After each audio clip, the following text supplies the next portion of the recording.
convinced? Madam Senador, lumaki po ako sa farm. Kinulong po ako ng tatay ko. Paulit-ulit naman, parang memoryado nyo.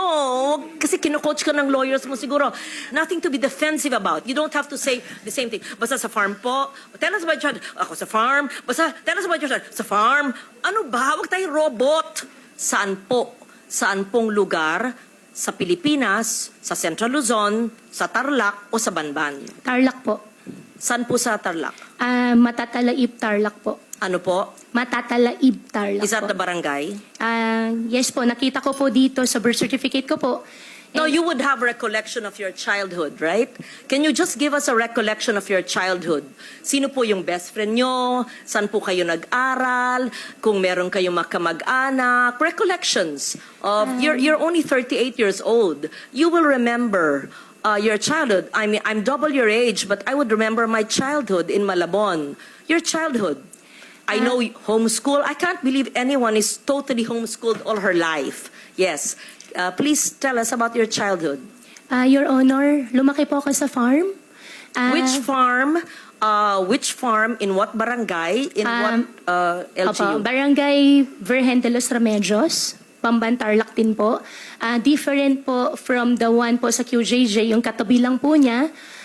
Nabenta po siya year 2000. Hindi ko po maalala yung date kung kailan po siya nabenta. Tapos nakabili po ulit ng property po sa tabi at doon po nagtayo ulit.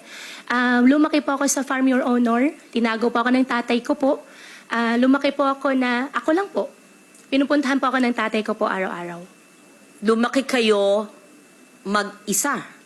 Kasama ko po ang katulong, kasama ko po yung mga kasamahan ko po sa farm. And Sino po yung makasamahan nyo sa farm? Sino yung katulong na naaalala nyo, pangalan, nationality, at sino yung nag-alaga mula kayong napanganak 38 years ago?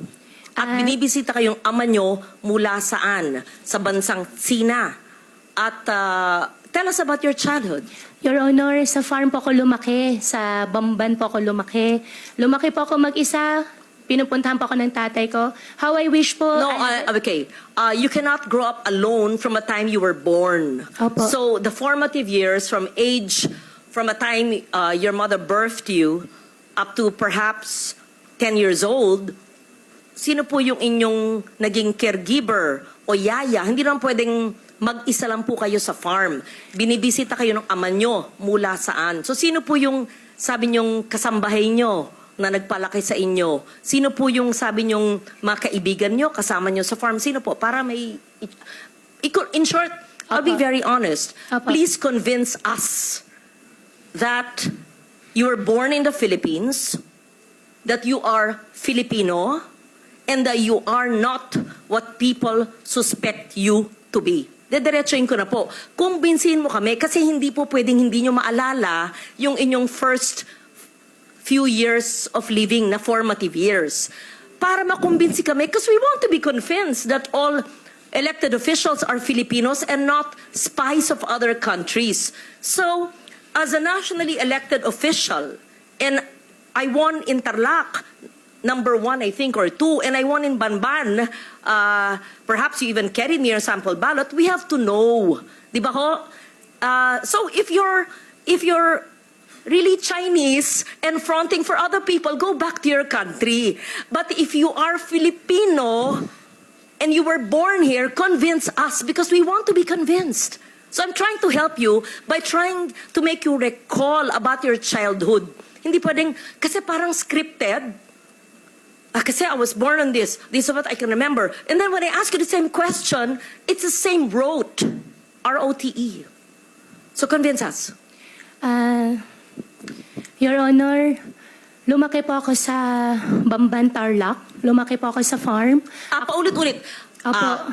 Anong barangay, anong farm, sino po yung nag-alaga sa inyong sabi nyo na binibisita kayo ng ama nyo, ano yung family situation, sino pong makalaro nyo, kaklase nyo, kung homeschooled kayo, sino po nag-homeschool sa inyo, ganun po. Madam Senador, Ako po ay lumaki po sa Barangay Virgen de los Remedios, Bamban, Tarlac po. Ako po ay isang Filipino. Lumaki po ako kasama po yung mga empleyado po namin sa farm. Ipaprovide ko rin po yung mga pangalan. Come and go din po naman kasi yung mga naging empleyado po.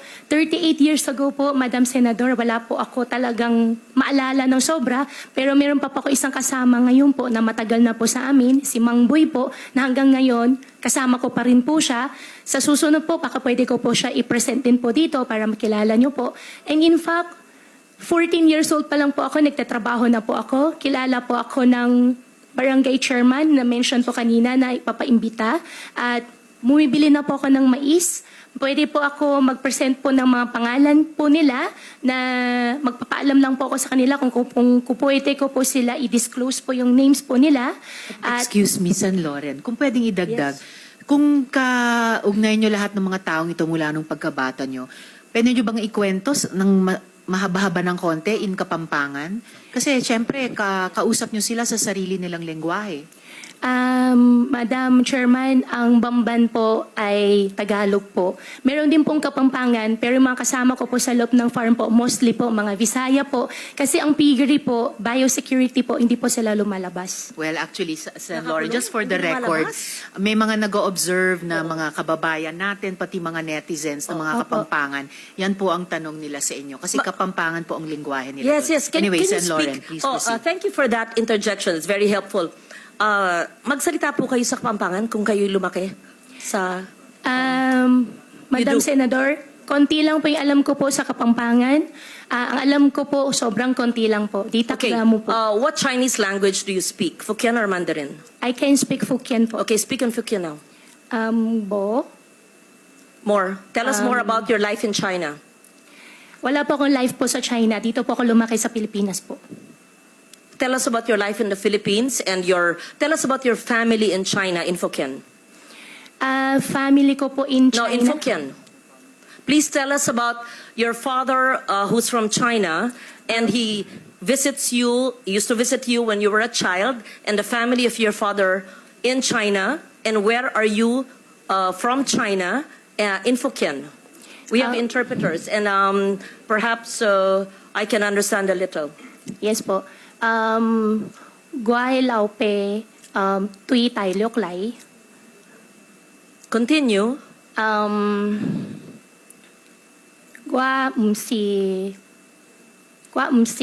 Tiongkok lang. Gua si Philippine lang. Tell us about your relatives. Pakikwento po ang mga kamag-anak ng iyong ama. San sa bansang Sina ang inyong ama at ano ang ginagawa